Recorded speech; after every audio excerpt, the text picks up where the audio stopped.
श्री शिवाय नमस्तुभ्यम all of you.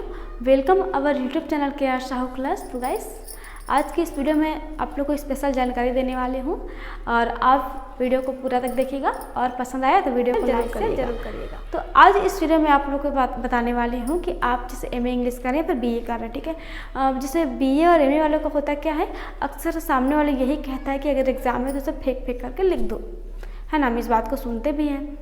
तो मैं आप लोग को वही चीज़ बताने वाली कि अगर आप एमए कर रहे हैं, बीए कर रहे हैं, तो आप फेंक कर क्या लिखेंगे, ठीक है। क्या कुछ भी आलतू फालतू चीज़ लिख देने से अच्छा नंबर आएगा? और सामने वाला हमें ऐसे बोलता है ना, इसीलिए हमारा इंटरेस्ट उतना बीए में नहीं रहता है और सरल होने के बावजूद भी हम अच्छा नंबर इसको नहीं कर पाते हैं। वो तो हमारी ही गलती है। सामने वाला जब कह रहा है फेंक कर लिख दो, है ना, और हम भी चाहते हैं कुछ मन गढ़ंत बना करके लिख देते हैं, तो ये गलत चीज़ है। फेंक कर लिखना है तो कुछ अच्छा चीज़ फेंक कर लिखें, जिससे क्या होगा, फेंक कर कुछ अच्छा चीज़ लिखेंगे तो हमारा नंबर भी अच्छा आएगा और सामने वाले का बात भी रह जाएगा, है कि नहीं है।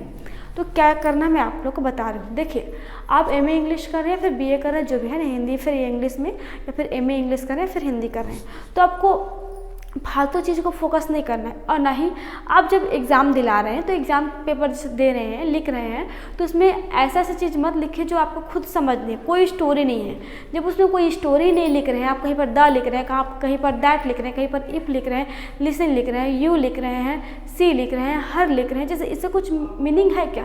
इसका कुछ तो मीनिंग है ही नहीं। आप जब कुछ चीज़ फेंक कर लिख रहे हैं तो आप ना उस चैप्टर से रिलेटेड फेंकिए। जैसे कि एमा एक चैप्टर है, इसमें लड़की के बारे में बताया गया कि वो दूसरे से शादी कराती है, ठीक है। उसमें काफ़ी सारे कैरेक्टर्स हैं, तो कौन कौन कैरेक्टर्स क्या क्या है। अगर आप चैप्टर्स को अच्छे से तैयारी करके रखेंगे हिंदी इंग्लिश में, तो आप उसे कितना भी लंबा चौड़ा फेंकते रहिए, आप उसे लिखते रहिए, कितना भी लंबा खींचिए, जब तक आप थके नहीं, जब तक आपको लगता नहीं कि आप हाँ पूरा हो गया, इतना मुझे अच्छा नंबर मिल जाएगा, तब तक आप उस चैप्टर से लिखिए। इसमें क्या है, आपको अच्छा नंबर मिलेगा। और आपको खुद नहीं पता कि आप लिख क्या रहे हो, तो सामने वाले कैसे आपको नंबर देगा? वो दो चार जैसे पढ़ लिया, फिर पूरा वो ऐसे करके काट देगा। तो फेंकने का भी कला होना चाहिए। फेंकने का मतलब ये है कि आप उस चैप्टर से रिलेटेड चीज़ को लिखिए। एग्जाम्पल दे रही हूँ, आप कैसे लिखोगे। जैसे सबसे पहले आपको करना क्या है, हिंदी समरी को अच्छे से तैयारी कर लेना है। हिंदी समरी तैयारी है तो आप उससे फिर फेंक सकते हैं, कितना भी फेंक सकते हैं। जितना क्वेश्चन है सब आप तैयारी किए नहीं तो क्या करेंगे, वहाँ बैठकर सिर पकड़ कर बैठने से अच्छा है कि हिंदी अगर याद है उसको आप, जैसे आज सभी तो आजकल मोबाइल चलाते हैं, व्हाट्सएप इंग्लिश में लिखते ही हैं, कुछ मैसेजेस करते हैं, थोड़ा बहुत तो सबको ही आता है आजकल। और एमए इंग्लिश करें तो आपको तो कुछ ज़्यादा ही अच्छा आता होगा, तभी तो कर रहे हैं, है कि नहीं है। तो आपको हिंदी समरी को अच्छे से कर लेना है, उसको ट्रांसलेट भी कर लेना है। और उसके बाद जैसे ही आपको पॉइंट लेना है, जैसे कि स्टाइल, इमोशन, कैरेक्टर, नेचर, तो इन पॉइंट को आपको उन्हीं समरी से भरना है। अगर आप उस समरी को इसके अंदर भर कर लिखोगे, इसके अंदर ऐड करोगे, तो इससे क्या है, चेक करने वाला भी लगेगा उसको, हाँ इसको तो कुछ आता है, ये तो चैप्टर से रिलेटेड लिखा है, और अच्छा खासा नंबर भी आपको मिलेगा।